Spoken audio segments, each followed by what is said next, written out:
ডিমের ঝোল, ডিম ভাজা, ডিম সিদ্ধ তো আমরা সবাই খেয়ে থাকি, কিন্তু আজকে একদম অন্যরকমভাবে একটা ডিমের কষা বানিয়েছিলাম, যেটা খেতেও খুব সুন্দর হবে আর খুব তাড়াতাড়ি বানিয়ে নেওয়া যাবে। আমি আগেই বলেছি পুজোর সময় এখন খুব তাড়াতাড়ি কীভাবে ভালো রান্না করা যায় সেটাই দেখাবো।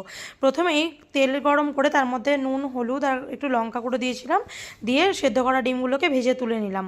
তারপর ওই তেলের মধ্যে পেঁয়াজ আর টমেটোটাকে ভালো করে ভেজে নিচ্ছি। এটাকে কিন্তু তুলে রেখে দেবো, এটাকে একটা পেস্ট বানাবো। তারপর আবার কড়াইয়ে তেল গরম করে এর মধ্যে গোটা গরম মশলা ফোড়ন দিয়ে দিয়েছি। তারপর দিয়ে দিলাম আদা রসুন কাঁচা লঙ্কা পেস্ট, এর মধ্যে হলুদ গুঁড়ো, কাশ্মীরি লঙ্কা গুঁড়ো, জিরে গুঁড়ো, ধনে গুঁড়ো দিয়ে ভালো করে কষিয়ে নিয়েছি যতক্ষণ না তেল ছাড়ছে। ভালো করে কষিয়ে নেওয়ার পর ওই পেঁয়াজ আর টমেটোর যে পেস্টটা বানিয়ে রেখেছিলাম সেটা এর মধ্যে দিয়ে দিলাম। খুব ভালো করে কষিয়ে নিতে হবে যতক্ষণ না মশলা থেকে কাঁচা গন্ধটা যাচ্ছে। তারপর এর মধ্যে আগে থেকে ফেটিয়ে রাখা টক দই দিয়ে দিলাম।